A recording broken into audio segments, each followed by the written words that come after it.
Vidusskolas optimālā līmeņa 2025. gada matemātikas eksāmena 1. un 2. uzdevums.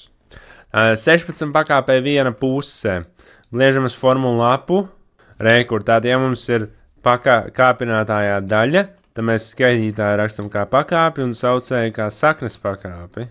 Tātad tas būs 16 pirmajā pakāpē un kvadrātsakne. Ja? Tad kvadrātsakne no 16, jeb kāds skaitlis jākāpina kvadrātā, lai dabūtu 16, tas ir 4. Tālāk logaritms ar bāzi 3 no 81. Logaritms nozīmē, kādā pakāpē jākāpina šis skaitlis, lai dabūtu šo skaitli. Tad atbilde ir 4, jo 3 ceturtajā pakāpē ir 81. Tālāk, kartupelis plus kartupelis ir 2 kartupeļi.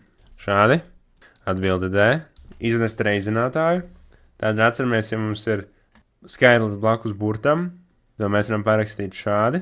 Tad mēs varam no katra atsevišķi izvilkt sakni. Un kopsakne no 8, jeb kāds skaitlis jākāpina kubā, lai būtu 8, ir 2. Mums ir 2 kopsaknes no A. Pārveido par pakāpi. Tad mēs darām tieši to pašu, ko mēs darījām iepriekš. Tikai otrā virzienā. Tad mums A ir pirmā pakāpe. Tad mēs rakstam A pakāpe 1/8. Kurš lielāks A vai B?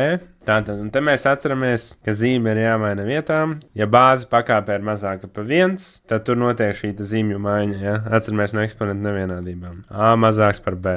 Un uzdevums ir atrisināts.